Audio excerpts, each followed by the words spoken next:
నమస్తే సార్. అరెస్టులకు కారణాలు చెప్పండి అంటూ సుప్రీం ఒక కీలక తీర్పును వెలువరించింది. నిందితుడు ఎవరైనా సరే వాళ్ళకి కారణాలు చెప్పి లిఖితపూర్వకంగా ఇవ్వాలి, వాళ్ళకి అర్థమయ్యే భాషలో ఇవ్వాలి అంటూ ధర్మాసనం తీర్పు వెలువరించింది. సార్, దీని గురించి మీరు విశ్లేషణ ఎలా ఇస్తారు? అంటే భారత రాజ్యాంగంలో ఆర్టికల్ 21, ఆర్టికల్ 22 చాలా కీలకం. Article 21 right to life. Life includes Liberty.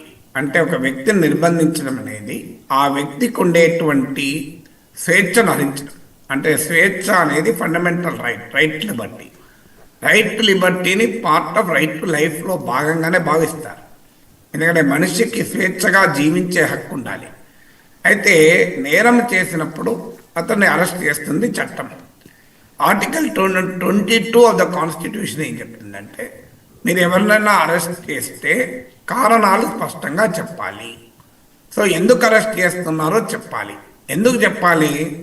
ఆ అరెస్ట్ అయిన వ్యక్తి, ఆ నిందితుడు తనను అరెస్ట్ చేయడానికి కారణాలు ఏంటో సరిగా అర్థం చేసుకొని చట్టం తనకు ఏ రకమైన సేఫ్ గార్డ్స్ ఇస్తుంది, నా పోలీస్ వ్యవస్థ నిర్ణయాన్ని తాను ఎలా కోర్టులో కౌంటర్ చేయాలి ఆలోచించడానికి వెసులుబాటు ఉంటుంది.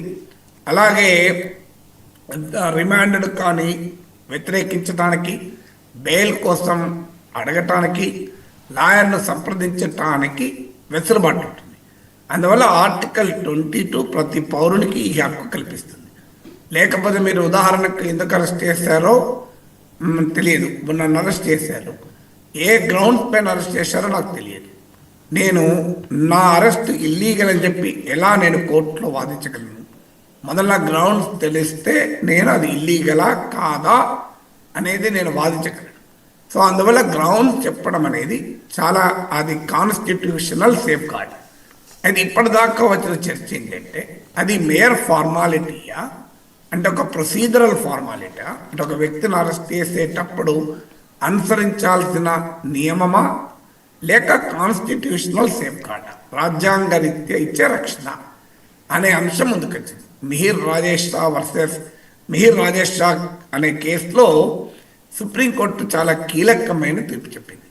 మొదటిది, ఆర్టికల్ 22 ఆఫ్ ద కాన్స్టిట్యూషన్ అనేది మేయర్ ప్రొసీజరల్ ఫార్మాలిటీ కాదు, ఇది కాన్స్టిట్యూషనల్ సేఫ్ గార్డ్, అంటే రాజ్యాంగ రీత్యా ఇచ్చినటువంటి ఒక రక్షణ.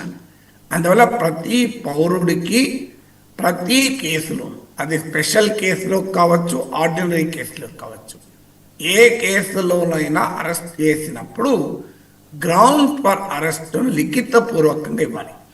ఎందుకు లిఖితపూర్వకంగా ఇవ్వాలి అంటే, కోర్టులు అనేక తీర్పులు ఉన్నాయి. ఇప్పుడు ఇందులో పంకజ్ బన్సల్ కేసు అని, ప్రబీ పుర్కాయస్తా కేసు, అలాగే మీకు హరికిషన్ కేసు, ఇలా రకరకాల కేసుల్లో సుప్రీంకోర్టు కోర్టు చేస్తూ ఇది అన్ని రకాల కేసులు, అది పిఎంఎల్ఏ కేసులు కావచ్చు, prevention money laundering, unlawful activity prevention of UAPA కేసులు కావచ్చు, ఈవెన్ సాధారణ ఐపీసీ గతంలో ఇప్పుడు భారత న్యాయ సంహిత కేసులు కావచ్చు, అన్ని కేసుల్లోనూ రిటర్న్గా ఇవ్వడం అనేది కీలకము అని సుప్రీంకోర్టు తీర్పు చెప్పింది.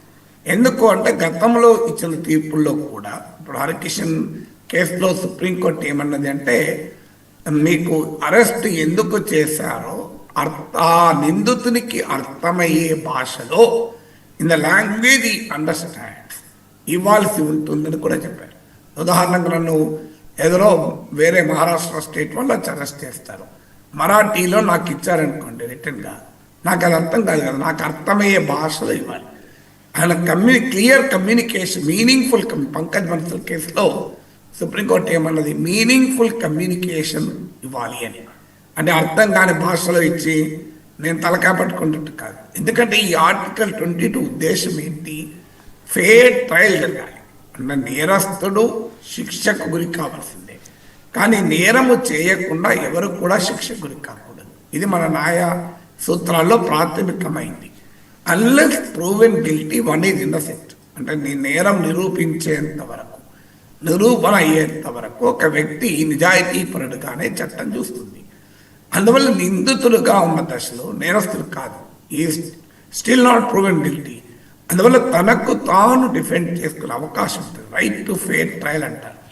మీకు ఈవెన్ అజ్మల్ కసబ్ కేసులో కూడా మనం అంత దుర్మార్గమైన టెర్రరిస్ట్ మన కళ్ళ ముందు మన వాళ్ళని చంపినా వాడికి రైట్ టు ఫెయిర్ ట్రయల్ ఇచ్చి మనం వాడిని గురి తీసాం.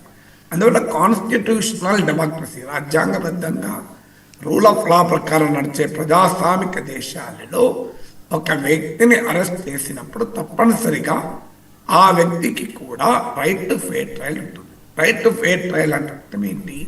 ముందుగా ఏ కారణాల రీత్యా అరెస్ట్ చేశారో లిఖితపూర్వకంగా ఇవ్వాలి. ఇది మొదటిగా చెప్పింది. అన్ని కేసులు ఇవ్వాలి, ఏ ఒక్క కేసు కాదు. మరి కొన్ని సందర్భాల్లో లిఖితపూర్వకంగా ఇవ్వడం సాధ్యం కాకపోవచ్చు కూడా, అది కూడా పాసిబుల్. అన్ని సందర్భాల్లో లిఖితపూర్వకంగా ఇవ్వడం ప్రాక్టికల్గా సాధ్యం కాకపోవచ్చు.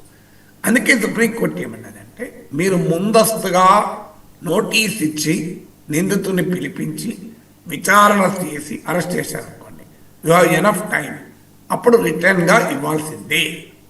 లేదు, ఆల్రెడీ ఒక కేసులో ఒక వ్యక్తి పైన ఆల్రెడీ డాక్యుమెంటరీ ఎవిడెన్స్ సేకరించి ఉన్నారనుకోండి, మీద ఆల్రెడీ డాక్యుమెంటేషన్ ఉంది కనుక రిటర్న్ ఇవ్వాల్సిందే.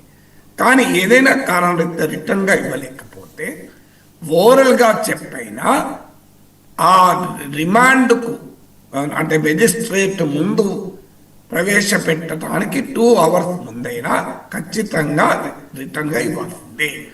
అంటే ఆ 2 గంటల సమయంలో ఆ నిందితుడు తనని ఎందుకు అరెస్ట్ చేశారో అర్థం చేసుకుని తన లాయర్ను సంప్రదించడానికి అవకాశం ఉంటుంది. అంటే ఆర్టికల్ 22 ద కాన్స్టిట్యూషన్ ఏం చెప్తుంది?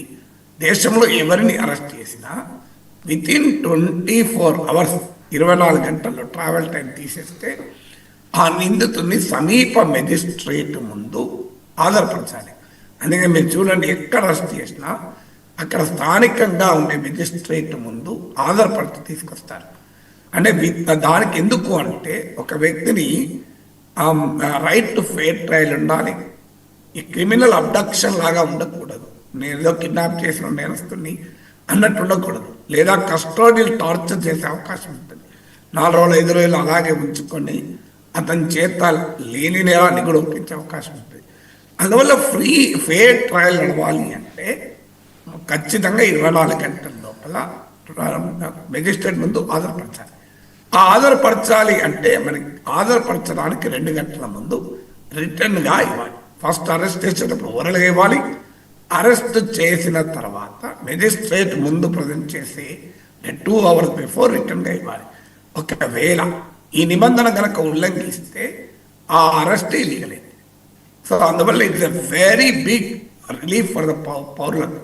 అంటే ఇండిస్క్రిమినేట్గా విచక్షణారహితంగా రాజ్య వ్యవస్థలు వ్యవహరించకుండా పోలీసులకు కూడా చట్టం ఆ నియమ నిబంధనలు విధించేలా. ఎందుకంటే మనది ప్రజాస్వామిక రాజ్యం, పోలీసు రాజ్యం కాదు. పోలీసులకు అధికారం ఉంటుంది చట్టం, కానీ చట్టంని ఉల్లంఘించే అవకాశం పోలీసులకు కూడా ఉంది. అందువల్ల మన దేశంలో లా మాత్రమే కాదు, జస్టిస్ కూడా ఉండాలి. అందువల్ల సుప్రీంకోర్టు ఇచ్చినటువంటి ఈ తీర్పు ఆ చట్ట విరుద్ధమైన అరెస్టులు, విచక్షణారహితంగా అరెస్టులు, ఇష్టారాజ్యంగా అరెస్టులు చేయడాన్ని నిరోధించి వ్యక్తికి స్వేచ్ఛను కాపాడటానికి